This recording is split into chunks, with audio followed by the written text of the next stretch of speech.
Hoje eu vou fazer um tipo de vídeo que é um pouco diferente, que vai ser respondendo perguntas que me mandaram pelas redes sociais. É um modelo de vídeo que eu já fiz uma vez, mas já faz algum tempo, e a ideia é ver se dá para, a partir das perguntas que me mandaram, desenvolver algum assunto que seja pelo menos um pouco interessante. E se vocês acharem que vale a pena, avisem que eu posso fazer mais vídeos assim, porque me mandaram várias perguntas, inclusive eu não vou conseguir responder todas elas aqui neste vídeo. Tá, mas vamos lá. O Forja das Lâminas Infinitas perguntou: você tem intenção de falar de mais animes ou mangás que sejam baseadas em obras de Tokusatsu ou que tenham muito a vibe de Tokusatsu em geral? Bom, é uma coisa que eu tenho interesse, inclusive eu tenho um monte de histórias em quadrinhos aqui que são adaptações de obras de Tokusatsu, tem um monte de coisa de Kamen Rider aqui de várias épocas diferentes. Eu tenho aqui uma coletânea de histórias em quadrinhos do Gojira feitos na década de 1950. Tem o Himitsu Sentai Goranger Goku, que são as histórias de Goranger escritas e desenhadas pelo Ishinomori, mas com temas de comédia, que não foram inclusas naquela edição de Goranger que foi publicada aqui no Brasil. Tem algumas coisas de Super Sentai, então material para comentar sobre histórias em quadrinhos e também animações que são relacionadas, que são adaptações de Tokusatsu não faltam, e eu espero conseguir falar sobre várias obras ainda desse tipo no canal. Só que eu acho que vale a pena lembrar, né, que Tokusatsu é uma categoria de produção que ela é do live action. Tokusatsu é uma tradição de audiovisual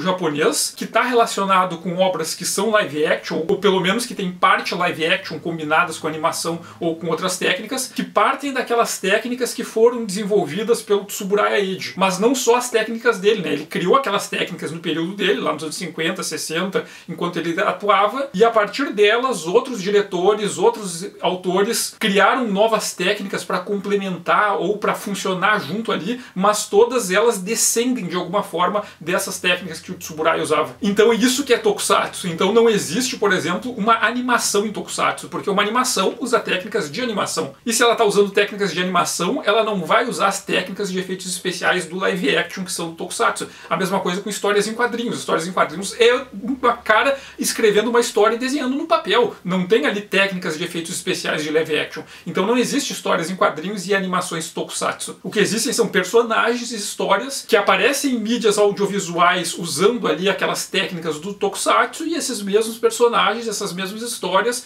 podem ser transportadas para as outras mídias, que incluem animações e histórias em quadrinhos. Então tem uma diferença ali. Uma coisa é Tokusatsu, uma coisa é animação, histórias em quadrinhos, e tem aqueles personagens que podem transitar entre as duas coisas. Vale lembrar, né, que Tokusatsu também não é gênero. Tokusatsu é um tipo de produção que envolve efeitos especiais e que envolve uma tradição específica de efeitos especiais, mas dentro desse recorte de Tokusatsu dá para ter vários gêneros. Tem os filmes de Kaiju, tem os filmes de Kaijin, tem ficção científica, tem terror e tem os super-heróis. Quando a gente fala de Kamen Rider, Super Sentai, Ultraman, nós estamos falando de histórias de super-heróis que são feitas através das técnicas de Tokusatsu. E esses personagens, eles podem aparecer lá em histórias em quadrinhos e animações. Mas eu quero sim trazer mais dessas obras para falar no canal. Inclusive eu lembrei agora que eu tô com um encadernado aqui que tem todas as histórias em quadrinhos do Gavan da época que a série foi lançada. Que é uma coisa que era muito comum, né, nessas séries de Tokusatsu, principalmente antes dos anos 2000. Praticamente todas as séries de Tokusatsu que a Toei, que a Tsuburaya e até que a P Productions faziam, tinham uma versão em quadrinhos, porque várias revistas como a Terebi Magazine, a Terebi Kun, a Terebi Land, a Bokenyo, elas patrocinavam essas séries e em contrapartida eles recebiam direitos para publicar em versões em histórias em quadrinhos. Quando eram personagens que eram da Ishimori Pro, por exemplo, que foram os personagens criados pelo Ishinomori, o próprio Ishinomori fazia as histórias em quadrinhos, ou os assistentes deles faziam e o Ishinomori só supervisionava. Quando eram outras personagens, por exemplo, de Super Sentai, de Metal Hero, de Ultraman, daí outros autores eram convidados para fazer. Então existe muita produção de histórias em quadrinhos que adaptam personagens de séries de TV Tokusatsu. E até os anos 2000 ali, praticamente todas as séries tinham uma versão, a série mais bizarra que vocês podem imaginar, aquela série mais desconhecida da P Production, ela teve uma versão em quadrinhos. E mesmo depois dos anos 2000 também continuou existindo. Então é um tema que eu ainda quero abordar bastante aqui no canal. O André Ornelas perguntou: quais suas histórias preferidas da Marvel? E bom, eu tenho bastante dificuldade em fazer esses top 10, essas listas de qual eu gosto mais e tal, porque às vezes eu gosto de coisas, mas eu não sei escalonar, porque eu tenho dificuldade em pegar algo abstrato e colocar em valores numéricos, e também porque se vocês me perguntam num dia eu vou dizer uma coisa e talvez no outro dia eu dê uma resposta diferente. Mas eu posso pensar em algumas coisas que eu gosto muito. Uma delas, eu gosto muito muito de X-Men do Chris Claremont. Aquela fase do Claremont, lá quando ele começa, ainda com Dave Crockett desenhando, pega todo aquele período em parceria com John Byrne e vai até ali os anos 90, até ali a minissérie, aquela X-Men que ele faz com o Jim Lee, é algo que eu gosto bastante. E que eu já reli várias vezes, e de vez em quando eu consigo um exemplar novo de alguma coisa que eu deixei passar, eu vou lá correndo e leio. Se eu acho alguma coisa em sebos também eu sempre compro. Então X-Men do Chris Claremont eu gosto bastante. Eu gosto bastante do Homem-Aranha do Peter David, que o Peter David sabe equilibrar a aventura com humor nas histórias do Homem-Aranha. A época do Homem-Aranha do Demetrius eu gosto bastante também. Tem outras histórias que me marcaram bastante também. A noite em que Gwen Stacy morreu, que eu já comentei em outro vídeo que eu fiz sobre como foi uma das primeiras histórias em quadrinhos que eu li ainda quando eu estava aprendendo a ler. Então se vocês me fizerem essa pergunta em outro dia, eu vou dar outras respostas. Mas essas são algumas coisas que eu gosto bastante. O Camelofon, sua presença tal divina Mahoraga Arodagira perguntou: quando vai ter vídeo de Gundam? E Camelofon,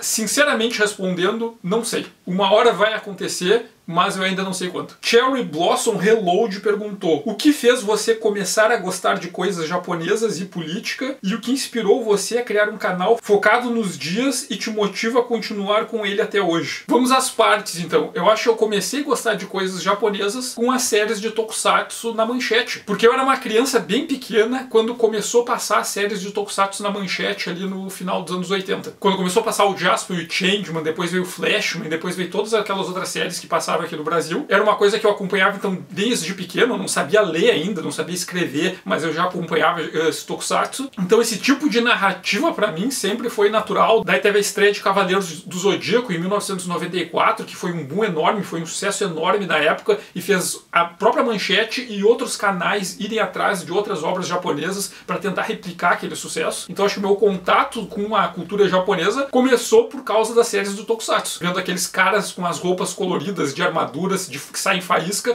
lutando contra uns outros caras vestidos com roupas de borracha e pulando de helicópteros, pulando de carro em movimento, no meio de explosões que aconteciam numa pedreira. Como uma criança não achar isso fantástico, né? Já política é um assunto também que eu acho que sempre me interessou, porque eu sempre gostei de história, e política e história são coisas que andam relacionadas, né? Mas para falar sobre política, mais especificamente, quando eu era criança, eu era um otaku de eleições. Sempre que tinham eleições, e a gente está falando da década de 1990, um período em que não existia internet e que as propagandas eleitorais, tinha ali a propaganda eleitoral obrigatória, aquele programa que tinha ali no meio da noite, em que os partidos apresentavam as suas propostas, e eu era uma criança que eu era viciado em assistir o horário eleitoral gratuito. Eu corria para ver na TV o horário eleitoral gratuito, sabia o nome de todos os candidatos, e a propaganda era muito feita com aqueles panfletinhos, papéis, bonés, pôsteres, coisas que se distribuíam muito papel. Não existia internet para ter a propaganda. Então uma coisa que eu fazia era caminhar pela cidade, ir nos lugares que estavam fazendo propaganda, que tinham comício, tinham coisas, e eu pegava os panfletos e colecionava. Eu meio que tinha como se fosse figurinhas, coleção de panfletos de todos os candidatos, juntava os pôsteres de vários partidos diferentes, juntava os broches e tal, e daí no final de cada eleição eu tinha no armário uma pilha de papel com propaganda de políticos variados de diferentes partidos,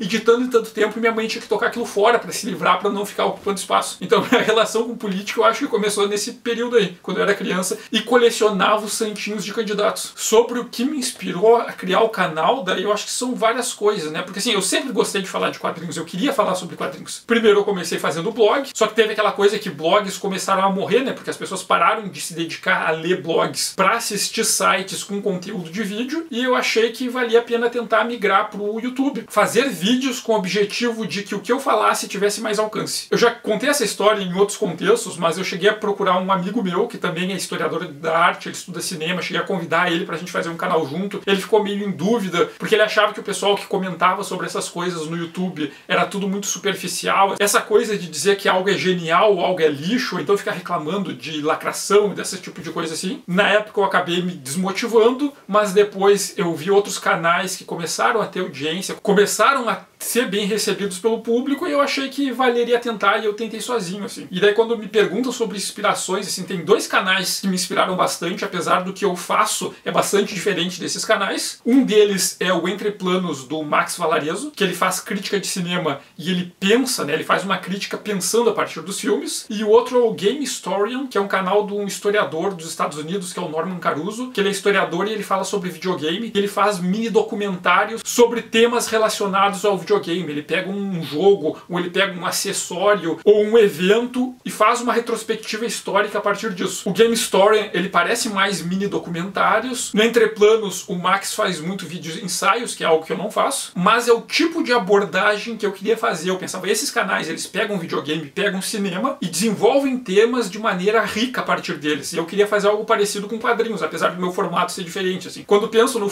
meu formato, que parece uma coisa meio aleatória, mas ele tem um formato, eu penso no canal a partir de uma estética grunge. Pra quem não pegou o grunge ali no começo dos anos 90, era uma proposta que vinha ali na área da música, de pensar uma produção que não tivesse acessórios. A ideia de que fazer um show que não tinha efeitos especiais, não tinha dança, não tinha fogos de artifício, não tinha luzes piscando. Era a banda tocando a música para que as pessoas valorizassem aquilo ali pela música, não pelos efeitos especiais em volta. Então quando eu penso no meu canal, eu penso isso. Eu faço essa coisa aqui sem edição, sem efeitos especiais, sem aquele monte de montagem, música de fundo e esse tipo de coisa, porque eu quero que ele seja o mais básico possível, no sentido de sem esse monte de coisas penduradas em volta, porque eu quero que vocês me assistam pelo que eu tô falando. Se eu precisar de efeitos especiais para prestarem atenção em mim, é porque o que eu tô falando não é bom o suficiente. Então por isso que eu não faço esse monte de piadinha, umas edições complexas e um monte de coisa rebuscada. É porque a ideia do canal é que ele seja uma proposta bem grunge, nesse sentido de eu quero que vocês me assistam pelo que eu tenho a dizer. Se vocês não conseguem me assistir pelo que eu tenho a dizer, é porque o que eu tenho a dizer ainda não é interessante o suficiente para chegar a vocês. E outro ponto é que eu queria que o canal servisse como um incentivo para pessoas que querem ter um canal e pensam, bah, eu não posso ter um canal porque eu não sei editar, porque eu não sei fazer montagem, porque eu não tenho um equipamento muito avançado.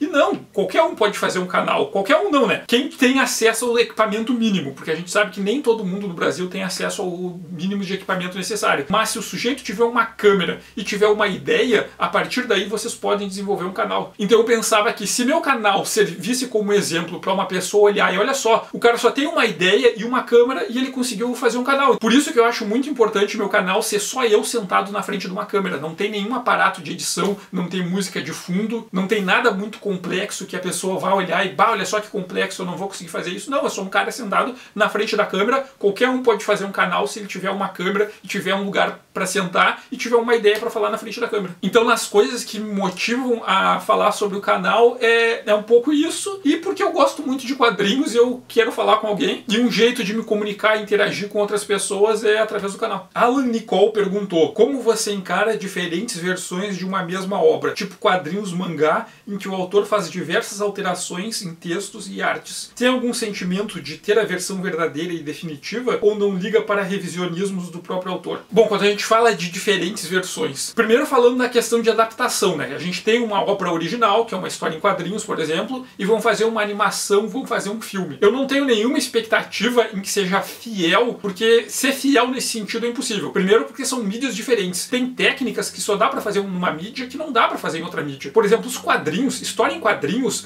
é sobre imagens estáticas. A gente tem um monte de imagem lá parada e são várias imagens que podem aparecer ao mesmo tempo na mesma página. Cinema e televisão é o oposto. O cinema não é várias imagens que aparecem ao mesmo tempo. O cinema, ele é feito de várias imagens, mas a gente só pode ver uma de cada vez. Só que o cinema não são imagens estáticas. Essa passagem de várias imagens cria a ilusão de movimento. Então a gente está falando sobre uma mídia que são várias imagens paradas, sem som, que aparecem ao mesmo tempo, e outra mídia que são várias imagens, mas que estão sempre em movimento e que a gente só consegue ver uma de cada vez. Então são mídias completamente diferentes. Não dá para transpor de uma para outra exatamente como ela é, porque são mídias que têm naturezas diferentes. Então eu não espero fidelidade. Inclusive, quando a gente fala de adaptação, a adaptação, ela não é uma obra do autor original, ela é uma obra do outro autor. Tem um cara que desenhou, que escreveu a história em quadrinhos, quando tem alguém dirigindo um filme, quando tem alguém produzindo uma animação para TV, que são adaptações daquela obra original, o autor do filme é o diretor. O autor da série da TV é o produtor executivo. Esse cara, ele ele se baseia numa obra original, mas ele está criando uma obra nova, que é uma obra que é dele também. Principalmente por essa relação de que é impossível transpor uma mídia exatamente como ela é para uma outra mídia de outra natureza. Então o diretor ele vai ter que decidir. Por exemplo, se numa história em quadrinhos a gente tem um cara pulando de cima de um prédio e o personagem cai no chão, é o diretor da animação que adapta aquilo que vai ter que se decidir. Quando esse personagem ele cai no chão, ele vai cair de maneira leve, sem fazer som nenhum, parecendo uma pluma, ou ele vai cair e vai dar aquele baque, pum. Ou quando ele cair, a imagem vai tremer para dar ênfase no peso. Como vai ser o som? Vai ser um pof? Ou vai ser um kabum? Ou vai ser um crack? São elementos que não estão na história em quadrinhos. E se ele não está na história em quadrinhos por ser outra técnica, então o diretor da animação, o produtor da animação, ele vai ter que inventar. Então transpor de uma mídia para outra é sempre inventar. Então é sempre um outro autor que está se baseando numa obra de um autor original, mas ele está sendo autor ele também, porque ele tem que criar em cima daquilo. Para transportar para outra mídia, automaticamente ele vai ter que criar. Então nisso de adaptação, eu entendo que a adaptação é sempre uma obra nova. Ela parte de uma obra original, mas ela é uma obra nova. O que me incomoda às vezes na adaptação é quando a obra original ela tem um discurso, ela tem um tema, e na adaptação o autor da adaptação ele nega completamente o tema original. E às vezes isso pode causar um desconforto. Imagina só, se alguém faz uma obra que ela é anti-guerra, ela é pacifista, e daí vem um autor, pega essa obra e transforma aquilo numa coisa pró-guerra. Então esse tipo de transição, ele pode causar um grande incômodo. Às vezes me incomoda, mas nem sempre, porque essas modificações, elas também podem acrescentar um elemento novo que enriquece aquilo. Um exemplo que eu penso é o Tropas Estelares, que o livro ele é completamente pró-militar, e daí quando tem o filme lá, dirigido pelo Paul Verhoeven, que é o mesmo diretor inclusive do Robocop, que ele debocha muito dessa cultura militarista, armamentista dos Estados Unidos, ele faz um grande deboche ao militarismo. E ele inverte completamente os objetivos da obra original, mas mesmo assim o filme fica uma coisa muito interessante. Porque ele inverte, mas ele acrescenta. Então mesmo nesses casos é complicado dizer que modificar e destrói a obra original. Porque a obra original nunca é destruída. Se tu não gosta da adaptação, sempre dá pra voltar e ler a original, e atrás da original ela tá lá guardada. Ela não deixa de existir. Agora falando sobre as modificações feitas por um próprio autor. Um cara que criou ali a história em quadrinhos, ele escreveu, desenhou, daí anos depois vai sair uma reedição nova e ele não gostou e quer refazer. E bom, é a obra do autor, ele tem o direito de fazer isso. Ele quer fazer uma versão nova, ele quer modificar, ele quer melhorar. E tá valendo, é a obra dele, ele quer acrescentar, ele acha que não tá bom, ele pode fazer. Só que do meu ponto de vista como historiador da arte, quando eu quero consultar uma obra dos anos 80, porque eu quero pensar sobre ela, sobre como ela foi influenciada por obras anteriores, o quanto ela foi influenciada pelo contexto da época e sobre o quanto ela influenciou obras que vieram depois, se eu pegar a obra posterior modificada, eu não tenho elementos. Que um caso, por exemplo, é A Piada Mortal. A Piada Mortal ali do Alan Moore e do Brian Bolland, que ganhou uma reedição, e a edição nova ganhou uma colorização completamente nova. Só que quando a gente olha a colorização nova, ela é completamente diferente da estética, do estilo dos anos 80. Os anos 80 tinham uns contrastes de cor escura, usava muitos tons pastéis, cores secundárias e terciárias. E na versão nova tem toda uma colorização que é muito típico de obras mais recentes, né? É um estilo mais atual, é uma técnica mais atual. Então se eu quero pensar no quanto A Piada Mortal influenciou o visual de outras obras dos anos 80, se eu pegar a versão recolorizada, não vai servir para eu entender a influência que ela teve nas outras obras do período, ou poucos depois, porque a versão recolorizada foi feita muito depois e ninguém naquela época tinha visto e lido. Então, para ter esse contexto cultural de época, para pensar a partir da história da arte, daí é importante pegar a obra da época, né, para entender como ela foi feita naquela época, como ela influenciou o que veio depois, como ela se relacionava com aquele contexto. Então, versões que foram ajustadas pelo autor posteriormente, elas podem ter seus méritos, mas elas não servem para entender o contexto da época em que a obra originalmente foi feita. Ela serve para entender o contexto que a versão nova foi feita. Por que que ela foi recolorizada? Por que as cores originais não davam conta de se comunicar, talvez, com o público atual, que foi necessário fazer uma colorização nova? O que que mudou no gosto estético das pessoas de hoje em relação ao passado para quererem essa nova colorização? Então essas obras corrigidas posteriormente pelo autor, elas dizem muito mais da época em que a correção foi feita do que da época em que a obra foi originalmente feita. Então elas têm o seu lugar, mas para pensar a arte a partir do ponto de vista histórico, elas podem não ser as mais adequadas. SLP Cadoan. Se um bilionário hipotético pedisse para você escolher 5 obras que nunca foram publicadas no Brasil e te garantisse que iria publicar, tirando Gegege no Kitaro, quais você escolheria? Bom, deixa eu pensar. Cyborg 009 do Shinomori, The Upside Downs of Lady Lovinkiss and Old Man Mufaro do Gustav Verbeek, o Radioactive Man, o super-herói aquele favorito do Bart Simpson da Bongo Comics, que tem um vídeo aqui no canal, o Flaming Carrot, que também tem um vídeo aqui no canal, e coletâneas com histórias curtas do Morohoshi Daijiro. Isso eu tô dizendo hoje. Se vocês me perguntarem amanhã, eu vou dar uma resposta diferente, certamente. O Eric perguntou: sempre quis saber qual é o seu Kamen Rider favorito. Pode ser um da Era Showa, Heisei e Reiwa. Bom, meu Kamen Rider favorito da Era Showa certamente é o Kamen Rider Stronger de 1975. Tem uma coisa que eu gosto muito nele, é como o Ishinomori subverte a própria ideia de Kamen Rider que ele tinha construído até ali. Porque os Kamen Riders anteriores, desde o original ali do Hongo de 1971, até ali o X e o Amazon de 1974, tem aquela questão do herói ser alguém triste, um sujeito que foi transformado contra sua vontade numa criatura monstruosa, ele não se aceita direito, porque ele não quer ser um Kaijin, moralmente ele ainda é um humano, mas o corpo dele não é mais de humano, então ele não quer ser o Kaijin, ele quer ser humano, mas não consegue ser humano porque o corpo dele não é mais de humano, ele não se sente mais incluído na sociedade humana, e tem toda uma questão de tristeza e lamentação em ser o Kamen Rider, inclusive o Kamen Rider sendo um herói solitário. E daí quando chega em Kamen Rider Stronger, o Ishinomori subverte essa ideia. Primeiro que ele acaba com a ideia do Kamen Rider como um herói solitário, porque no primeiro episódio já aparece ali o Kamen Rider Stronger em ação, e junto com ele a Denpa Ningen Teiko. Então o Kamen Rider ele já tem uma parceira desde o início, então ser Kamen Rider não é mais ser uma coisa solitária. E o Joe Shigeru, ele se tornou o Kamen Rider, ele foi transformado por uma organização maligna que foi criada lá pelo grande líder fundador da Shocker, mas ele não foi contra a vontade, ele se oferece como voluntário, tem o corpo dele modificado, ele adquire os poderes e ele engana a organização e se volta contra eles. Então o Kamen Rider Stronger é um Kamen Rider que ele deu um golpe nos vilões. Ele foi até a organização para conseguir poder, para usar esse poder contra essa própria organização. Então ele não é um cara que não gosta, que é triste por ter sido transformado numa criatura não humana, num Kaizo Ningen.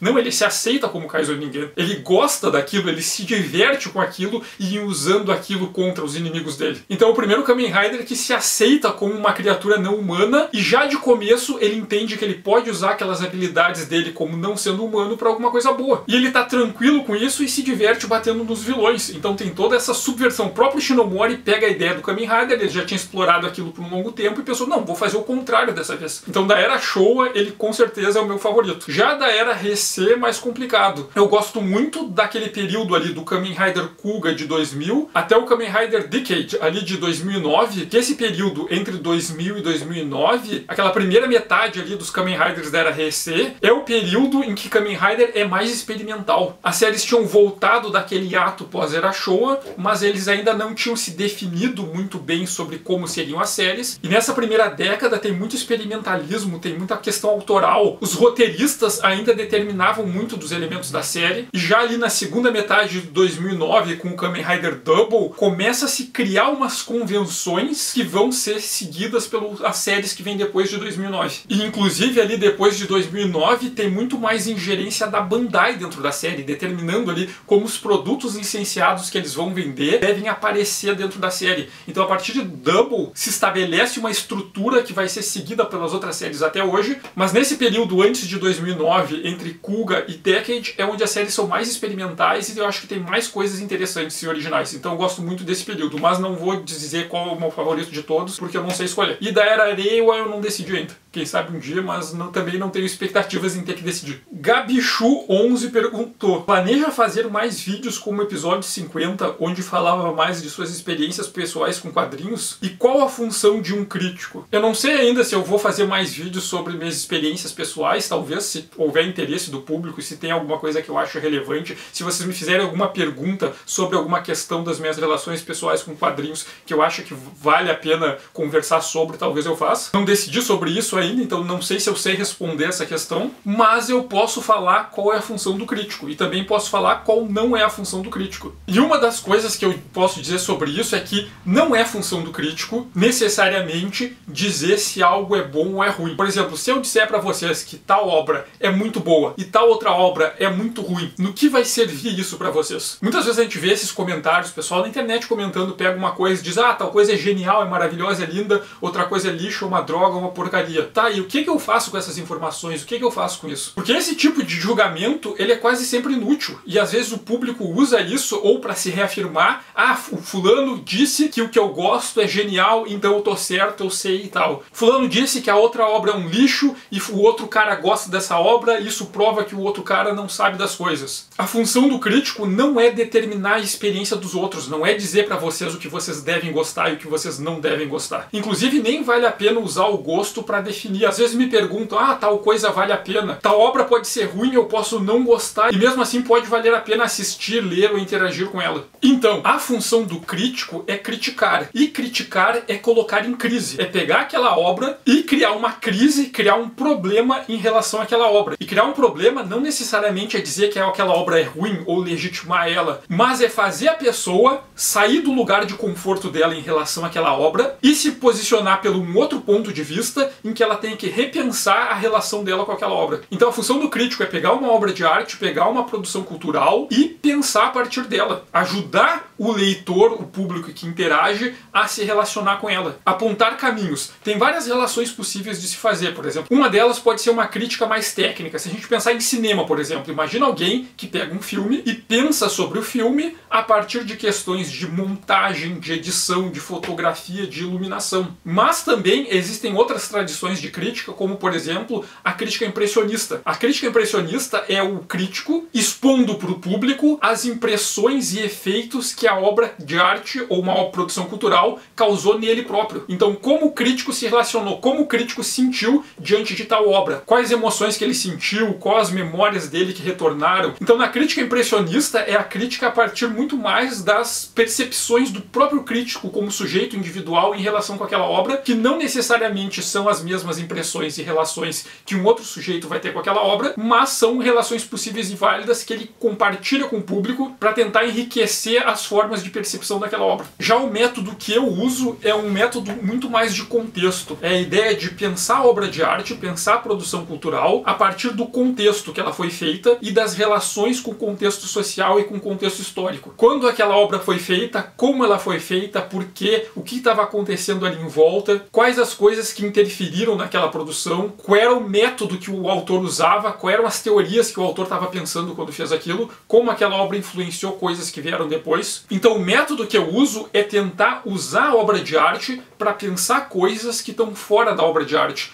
Como uma relação que está representada dentro de uma história em quadrinhos, de um livro, de um filme, de uma série de TV, como aquelas representações são alegorias, metáforas ou outros tipos de construção de linguagem, e a partir delas dá para a gente pensar coisas fora da obra. Como a obra serve para a gente pensar o que não está dentro da obra. E pensar o que é fora é tanto para pensar o contexto social, costumes, relações históricas, questões sociais, questões políticas, mas também como pensar a própria linguagem. Como, a partir de uma história em quadrinhos, dá pra gente pensar sobre como as histórias em quadrinhos são feitas. Como as histórias em quadrinhos se relacionam umas com as outras. E uma coisa que eu falo, né, que existe uma diferença entre a crítica e a resenha. A ideia da resenha é muito mais a gente fazer um comentário resumido para uma outra pessoa, para outra pessoa decidir, sei lá, se ela quer ou não comprar, se ela quer ou não quer ler, ou para ela ter uma noção sobre o que aquela obra trata e fala. E já a crítica é esse pensamento crítico, é tu pegar a obra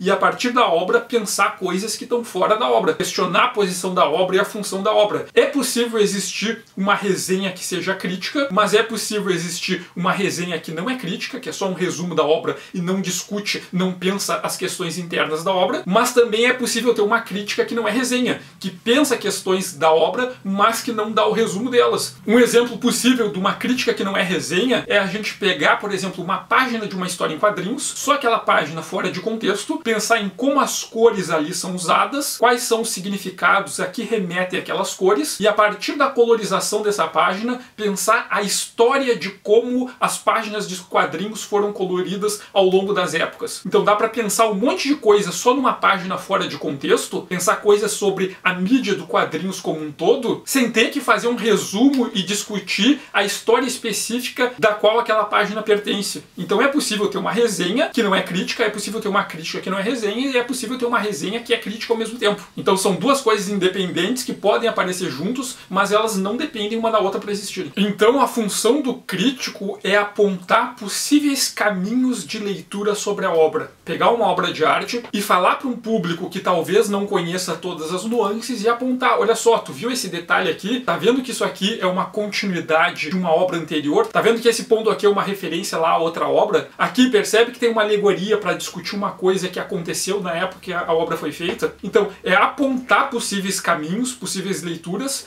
para enriquecer a experiência do leitor, porque às vezes o leitor ele não domina todos aqueles elementos, ele não conhece todas as referências, todas as citações, mas também não é dizer para o leitor qual é o caminho certo. O crítico ele aponta uma possível leitura, um possível caminho, e o leitor pega aquele caminho e ele vai complementar, vai enriquecer a partir das perspectivas subjetivas dele. Não cabe ao crítico dizer, olha, essa é a interpretação certa. Não. O crítico diz, olha, essa é uma possível interpretação entre várias outras disponíveis. A função do crítico é dizer, olha só, isso aqui também aparece, mas não significa que, ó, o foco é isso aqui, tu tem que ler a partir dessa visão. E como eu falei antes, não é a função do crítico dizer isso aqui é bom, isso aqui é ruim, ponto. Se eu disser pra vocês, ó, tal obra é boa e tal obra é ruim, vocês não têm que limitar a experiência de vocês porque eu não disse. Isso aqui é irrelevante se eu achar ela boa ou ruim. O que eu tenho de relevante pra dizer pra vocês é, olha só, vocês notaram tal coisa, percebam que aqui tem uma relação, pra vocês pegarem essas relações que talvez alguém não viu sozinho e comigo apontando ter um destaque, e a partir disso que eu destaquei pra vocês, vocês têm as suas experiências próprias com a obra e decidam se vocês gostam ou não. Inclusive eu já comentei outras vezes que eu acho que tem uma diferença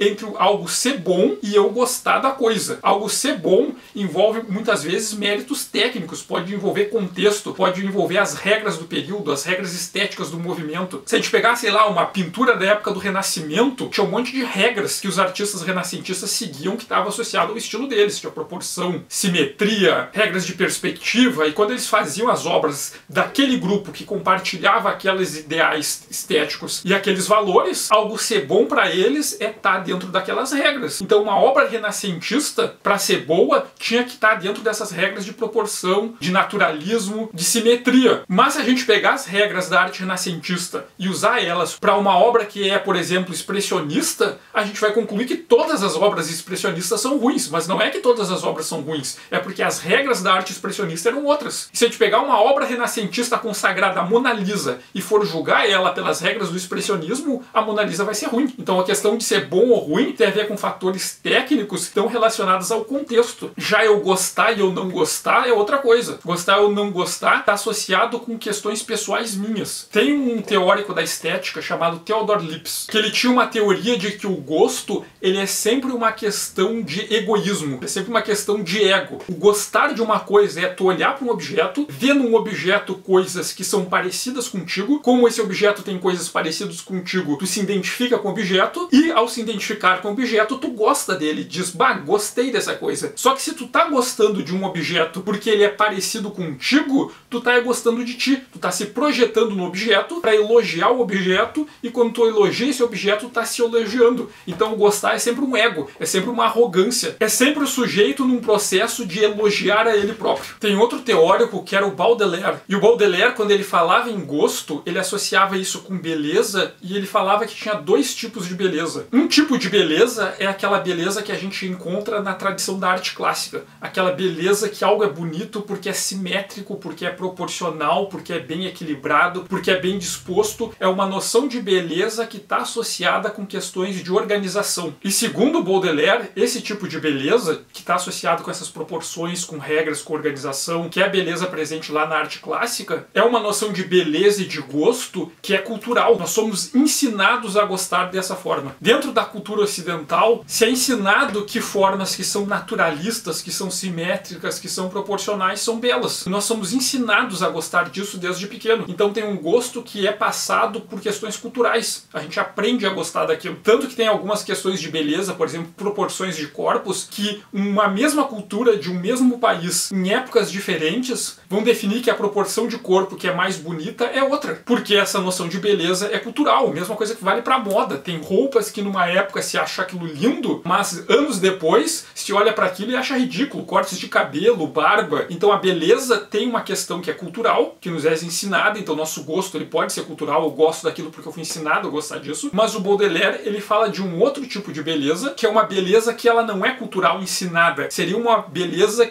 e um gosto que está relacionado a questões subjetivas. Cada sujeito tem o seu próprio. E essa beleza, ele associa com a beleza que aparece, por exemplo, na tradição da arte romântica. Que o belo, segundo as regras do romantismo, segundo depois as regras do expressionismo, que vão herdar esses valores do romantismo, o belo, ele sempre é algo estranho. Porque para uma coisa ser bonita, a gente tem que se impactar, a gente tem que se impressionar. Eu tenho que olhar para a coisa e sentir, putz, nunca vi nada parecido com isso. Sabe? Uma beleza que te tira do lugar porque ela te espanta. E para te espantar não pode ser algo previsível. Tem que ser algo diferente, tem que ser algo estranho. Então essa outra noção de beleza que o Baudelaire vai associar com a tradição ali do romantismo, que o Baudelaire vai dizer que é uma beleza que não é algo ensinado, mas que é algo do indivíduo específico, que varia de indivíduo para indivíduo, ele vai dizer que esse belo, que é o belo que talvez seja o belo de verdade, o gosto de verdade, sempre vai ser sobre uma coisa estranha. É uma coisa esquisita, é uma coisa bizarra, porque tu só vai ser impactado de fato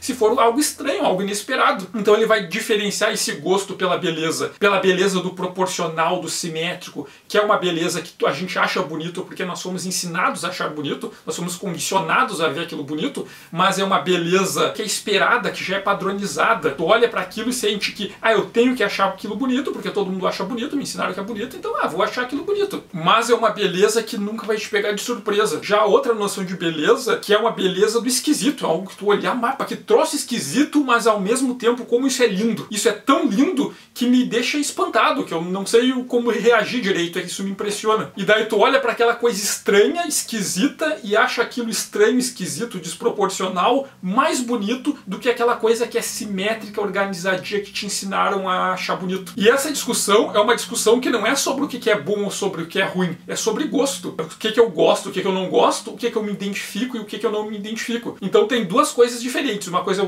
algo ser bom e ser ruim, outra coisa é eu gostar ou não gostar da coisa. E não é contraditório olhar para uma coisa e pensar, isso aqui é bom, mas eu não gosto. Ou pensar, isso aqui é muito mal feito, mas eu acho lindo. Sabe? São duas relações diferentes. Eu, por exemplo, eu não gosto dos filmes do Tarantino. Eu já vi sei lá quantos filmes do Tarantino. O último que eu vi foi aquele Era Uma Vez em Hollywood. Terminou o filme, eu pensei, é só isso. Eu não consigo gostar dos filmes do Tarantino, mas porque eu não me identifico com os filmes do Tarantino. Eu olho para os filmes do Tarantino, provavelmente eu não me vejo neles e não tenho essa sensação de elogiar eles tentando me elogiar, não tenho essa identificação. Mas não vou dizer que os filmes do Tarantino são ruins, porque eu sei que eles são bem feitos. Tem toda ali uma proposta, ele dá conta de fazer a proposta dele, ele executa aquilo bem, só que o que acontece é que eu não consigo estabelecer um vínculo com esses filmes. Então os filmes do Tarantino são filmes que eu digo que eu reconheço como sendo bons, mas eu não gosto. E tudo bem. Mas voltando pro papo do crítico, a função do crítico é indicar possíveis caminhos, possíveis leituras das obras de arte, colocando elas em crise, criando problemas para tirar o espectador do ponto de segurança deles, do ponto de conforto deles, e fazer ele pensar sobre a obra por pontos de vista, por perspectivas que ele ainda não tinha pensado. Mas para que o próprio espectador chegue às suas conclusões. O crítico ele aponta o caminho, olha, quem sabe tu olhe por aqui. E cabe ao espectador ter a sua experiência e pensar a respeito da obra por si próprio depois. Não cabe ao crítico dizer isso aqui é o certo, de se ler essa obra, isso aqui é errado. E o crítico dizer se é bom ou se é ruim é irrelevante. Claudeci da Silva Júnior perguntou: o templo de Kami-sama, o próprio e o Piccolo têm características indo-arábicas. Qual a influência da cultura árabe na obra do Toriyama? Bom, o Piccolo especificamente, a roupa dele, o turbante dele, é baseado na cultura da Índia, né? Porque a gente tem que levar em conta que o Dragon Ball, ele tem muitas referências lá no começo que são da Jornada para o Oeste, e a Jornada para o Oeste é uma história chinesa, mas é uma história sobre como os chineses foram até a Índia buscar as escrituras de Buda e levarem para a China. A gente tem que lembrar que o Buda e o budismo, eles são originários da Índia e depois chegaram na China, e depois da China chegaram no Japão. Então Então a cultura budista, ela remete nas origens à Índia, e a Jornada para o Oeste, que é essa história que foi a inspiração original para o Dragon Ball, ela é sobre essas relações culturais entre Índia e China, então tem muita referência à China e à Índia em Dragon Ball, de vários tipos culturais, religiosas, de filmes e de várias outras coisas. Então o turbante do Piccolo, aquela roupa do Piccolo, remete um pouco à cultura indiana, mas a gente acha sim referências árabes no Dragon Ball, mas são em outros pontos, né? Uma das referências que aparece na obra da Toriyama, talvez primeiro seja no Dragon Quest 3, porque os mercadores do Dragon Quest, eles têm roupas inspiradas ali na cultura árabe do Oriente Médio. Isso vai aparecer no Dragon Ball, inclusive tem aquele episódio em que eles brigam com o Tony Dinka, lá com o chefe coelho,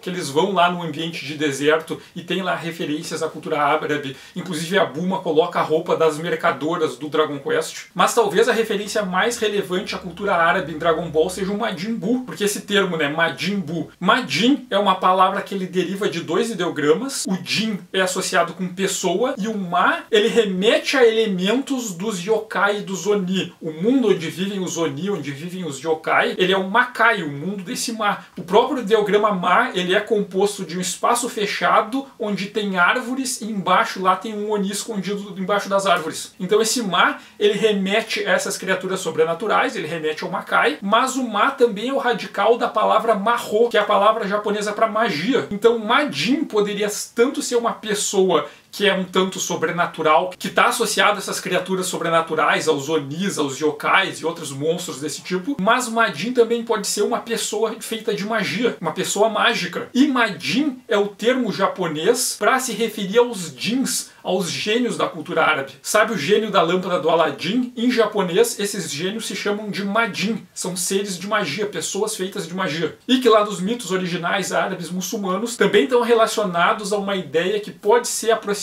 de demônio dentro da cultura islã. Então Majin Buu tem esse nome, Majin Buu, porque ele é um gênio da lâmpada. Inclusive ele tem aquela roupa, aquele coletezinho, a calça e os sapatos dele inspirado naquelas roupas árabes. Inclusive nas roupas do Dragon Quest, nas próprias roupas do Aladdin e do filme que inspirou o Aladdin da Disney. Ele meio que vai estabelecer todo o imaginário sobre o que seria os clichês para representar a cultura árabe e do Oriente Médio, apesar de serem clichês. Ele vai acabar influenciando muitas obras que vão tratar dessa cultura e que vão fazer referências às Mil e Uma Noites. O Majin Buu, ele tem aquela roupinha de Aladdin. Ele é um Majin, que é a palavra japonesa para gênio, e ele estava preso dentro de um recipiente. Ele sai desse recipiente na forma de fumaça para assumir uma forma física. O Babidi queria encontrar ele para usar ele para realizar os desejos dele. O Majin Buu é uma criatura mágica extremamente poderosa, inclusive ele pode atender desejos de pessoas. O gurizinho, aquele que era cego, que queria comprar leite, o Majin Buu fez a mágica para ele voltar a ver. Então o Majin Buu é toda uma referência a esse imaginário desses Jins dos gênios da lâmpada. Então eu acho que é a referência mais direta, assim, mais gritante à cultura árabe do Oriente Médio que aparece em Dragon Ball. Mas já o Templo de Deus em Dragon Ball, ele não é uma referência árabe. O Templo de Deus, ele é uma referência à arte renascentista. Existe uma iconografia do Renascimento para representar o paraíso, para representar o Palácio de Deus, que é uma grande área plana, com o chão com lajes quadriculadas brancas, no centro um tipo de templo, com 3 portas, uma para frente, uma para cada lado, cada uma delas com um telhadinho, com 2 estruturas anexas, uma de cada lado mais atrás, e alguns canteiros com árvores. Essa representação do Templo de Deus que o Toriyama usa como referência para fazer o Templo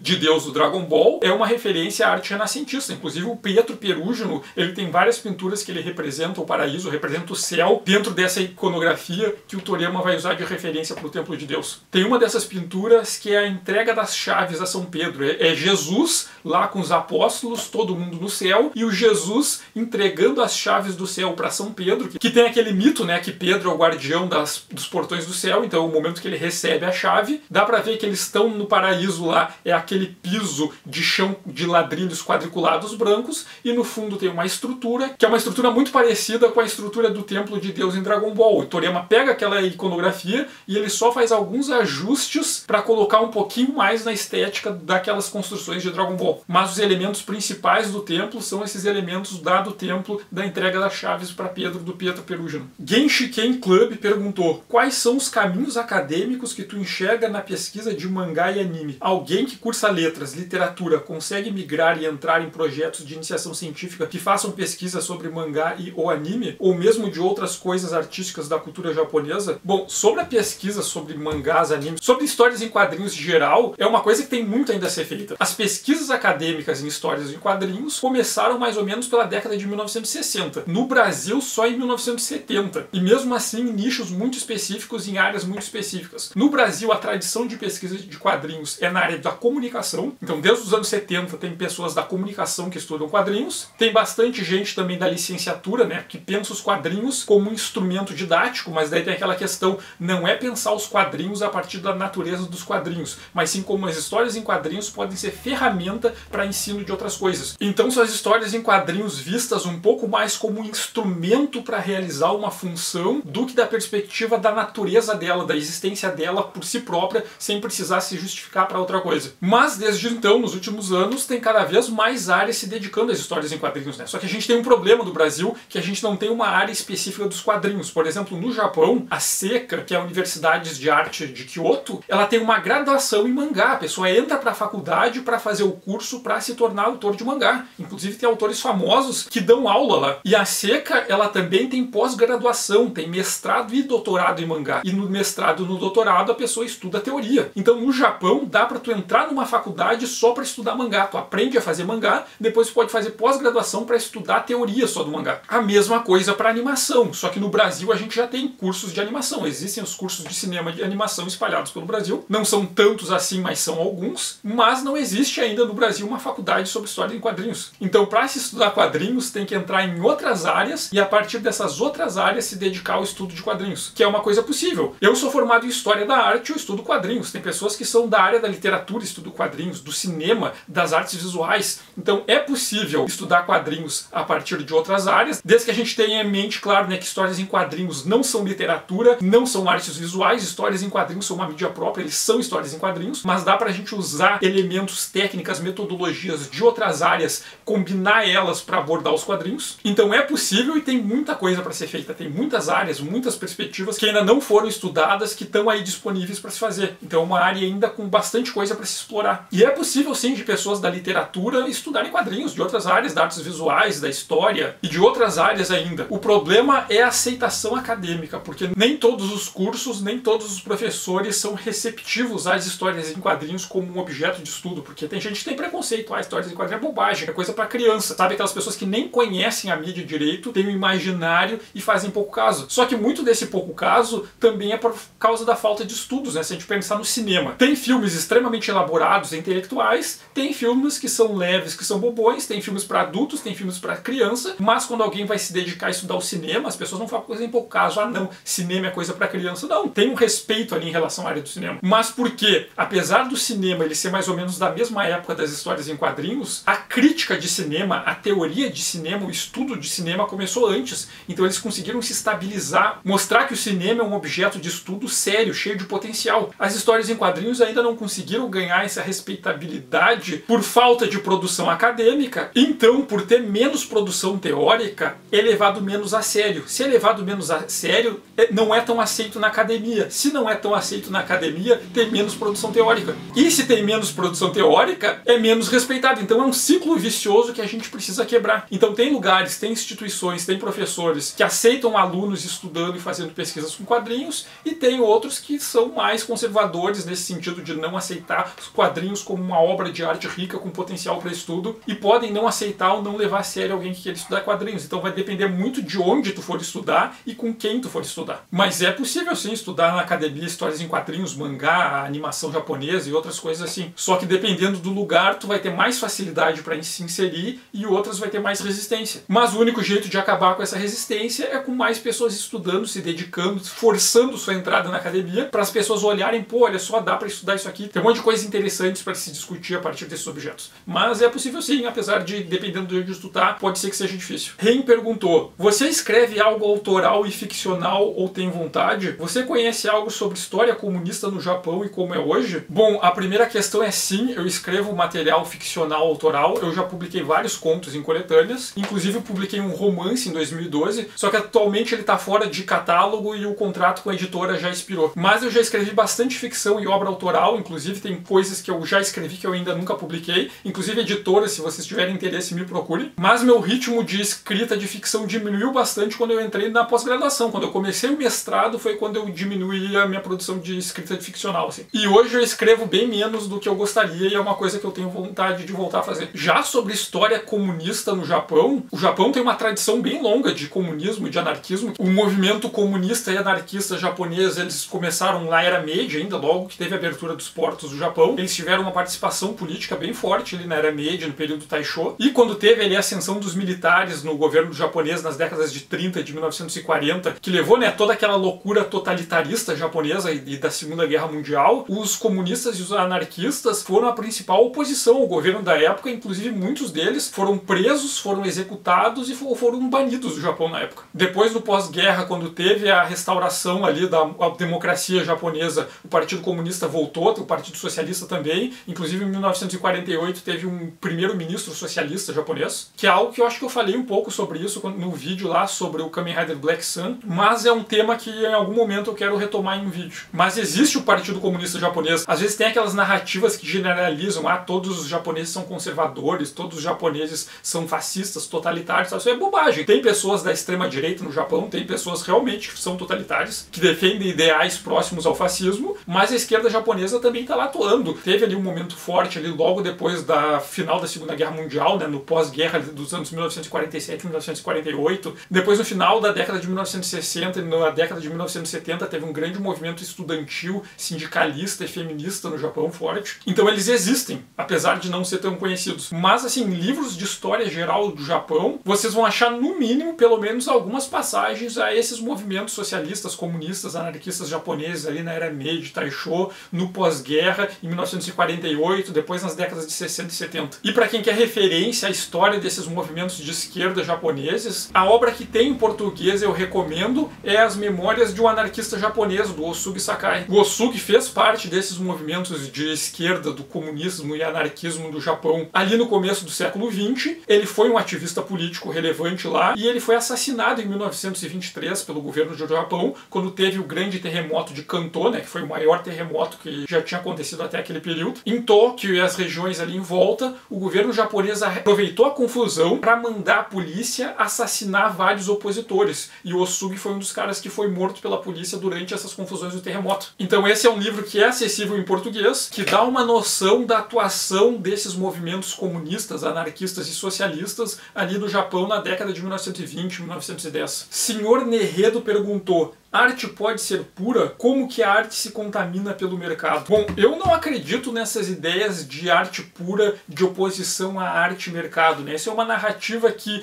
ela pegou muito aqui no Brasil, porque o pessoal da escola de Frankfurt, principalmente o Adorno, ele traz uma definição que separa a arte em uma alta cultura, da cultura de massas. A arte de verdade, a arte de alta cultura, seria aquela arte que foi produzida de forma pura, com objetivos totalmente artísticos. E a indústria cultural, essa cultura de massas, seria uma produção cultural que está associada por questões de mercado. Tem lá um capitalista, o cara quer lucrar com isso, e ele faz uma música, um filme para vender, pensando no dinheiro, e essa obra que foi feita com essa finalidade de vender seria uma produção inferior, seria uma cultura de massas. E, bom, eu acho isso uma bobagem. Lembrando que o próprio Adorno, em algum momento, ele chega a falar do jazz como uma cultura de massas, uma cultura inferior, né, que seria inferior em relação à alta cultura, sei lá, a música de alta cultura seria a música clássica, e o jazz era uma música que os negros pobres tocavam ali no sul dos Estados Unidos. Só que hoje o jazz ele já é visto como elitizado, né? Tem várias pessoas que se apropriaram do jazz e tratam o jazz como alta cultura. E essa separação entre arte de verdade pura e mercado é uma coisa que nunca existiu, porque raríssimos são os artistas que produziam arte sem pensar no mercado. Quando pensam, arte de verdade, alta cultura, é arte renascentista. Pô, Pô, Leonardo da Vinci, ele fazia as obras dele por encomenda. Várias vezes um nobre italiano encomendava uma obra dele, um senhor lá de Florença, ele fazia o quadro, só que o cara que estava bancando pedia para se colocar como figurante no quadro. Pedia, faz uma pintura aí do momento da história de Jesus, mas eu quero ser um figurante que está aparecendo lá no fundo. Tem pinturas renascentistas que é o nascimento de Jesus ali na manjedoura, o José, a Maria, o Jesus recém-nascido, os reis magos chegando, os animais, e tem uns figurantes ali, e os figurantes são as pessoas que bancaram o quadro. O próprio Michelangelo, quando ele pinta a Capela Sistina, esse pessoal também que fala em alta cultura, a Capela Sistina lá é a grande pintura. O Michelangelo, ele pintou parte da Capela Sistina, pegou o dinheiro, gastou todo o dinheiro, não queria continuar o trabalho e fugiu. Essa é uma história que é muito bem contada nas biografias do Michelangelo. Como ele não terminou o serviço da Capela Sistina, só pegou o dinheiro e se mandou. O Papa teve que contratar capangas para ir buscar ele em outra cidade e forçar ele a terminar o serviço. Então o Michelangelo não queria pintar essa Capela Sistina. Ele pintou porque ele queria o dinheiro. Tem várias obras de música clássica que também foram compostas por encomenda. Chegou um nobre rico e disse, olha só, eu quero uma música para tocar na festa do aniversário, na festa tal que eu vou dar tal dia, tu tem tantos dias para compor a música, tá aqui o dinheiro. E o cara fazia na pressa correndo. Então tem muitas obras de arte que hoje a gente vê,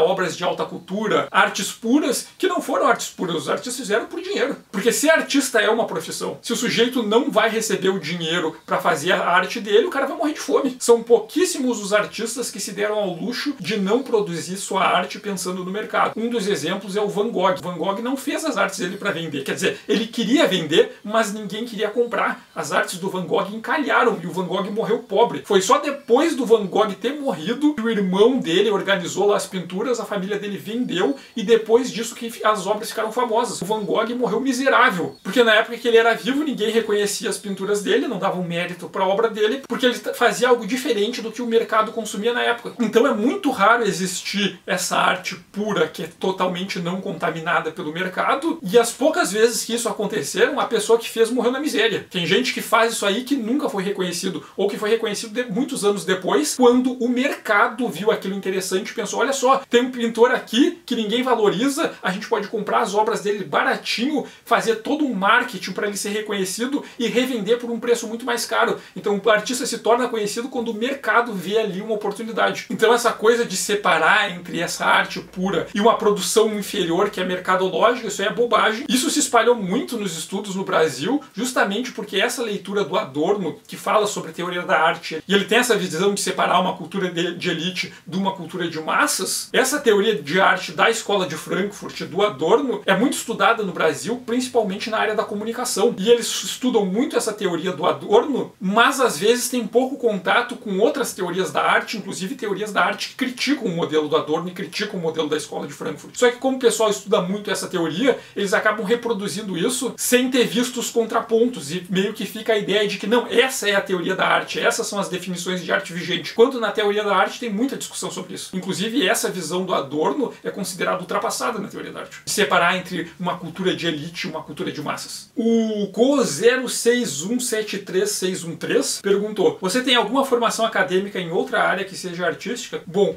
eu fiz curso técnico em eletrônica, cheguei a fazer estágio, trabalhar um pouco com eletrônica, depois eu fiz graduação em Direito. Teoricamente eu seria advogado, mas eu evito trabalhar com advocacia sempre que eu posso. A minha área de interesse dentro de Direito sempre foi Teoria do Estado. Depois eu fiz o bacharelado em História da Arte, e depois eu fiz o mestrado e doutorado em História, Teoria e Crítica de Arte. Então minha formação é basicamente isso. O Cássio perguntou, em que momento você decidiu pesquisar academicamente sobre o Japão? Bom, isso aconteceu quando eu ainda estava no curso do Direito. Eu estava estudando Direito, acho que no primeiro semestre ainda, e estava tendo uma cadeira que era Teoria do Estado e da Constituição. E como eu falei na pergunta anterior, Teoria do Estado era a minha área de interesse no Direito. E naquele momento que a gente estava vendo na cadeira, estudando Teoria do Estado, e Teoria do Estado se estuda basicamente a história e o funcionamento das instituições políticas ao longo da história. E quando a gente estuda Teoria do Estado, geralmente é a Teoria do Estado ocidental, né? É a questão da Europa e depois nas Américas. Só que enquanto eu estava tendo essa cadeira, eu estava lendo o livro Shogun, do James Cleveland, que é um romance biográfico biográfico. O James Cleveland, ele pegou a história do William Adams, que é um sujeito que existiu de verdade. Ele era um piloto inglês que estava num navio holandês que chegou no Japão ali na virada do século XVI para o século XVII e virou samurai a serviço do Tokugawa. E o James Cleveland, ele pegou essa história e escreveu um romance a partir dela, que é o Shogun. Inclusive tem uma adaptação de uma série da década de 1980 e agora em 2024 saiu uma adaptação nova como série de TV. E eu tava lendo o Shogun, do James Cleveland, estudando teoria do Estado e tentando pensar, pô, como é que aquele contexto político do Japão encaixa nessas teorias que a gente vê aqui. Só que não encaixava direito, porque as teorias do Estado que a gente estuda é a teoria ocidental. Se estuda lá a polis grega, a república, a democracia romana, os reinos medievais, os reinos absolutistas, depois as democracias liberais, as democracias sociais e tal, só que o Japão estava num contexto diferente. E a partir de eu pensar, pô, como é que eu encaixo o Japão nisso tudo? O Japão não encaixa, então a gente tem que pensar uma teoria a partir disso. Então eu comecei a estudar a história do Japão e as instituições políticas do Japão para tentar pensar o Japão a partir da teoria do Estado. E, inclusive, minha monografia de conclusão de curso no Direito é sobre teoria do Estado aplicada no Japão. E foi aí, lá no Direito, que eu comecei a estudar academicamente o Japão, estudar a história do Japão, as instituições políticas japonesas, para pensar o Japão a partir da política japonesa, da história e da teoria do Estado japonesa. E depois, quando eu fui estudar a história da arte, eu me interessei também a estudar as questões teóricas da arte japonesa, né? Porque eu sempre convivi com as séries japonesas, com o cinema japonês, com histórias em quadrinhos japoneses. E daí, quando eu estava estudando história da arte, eu fui estudar literatura japonesa. Eu fiz as cadeiras de literatura japonesa,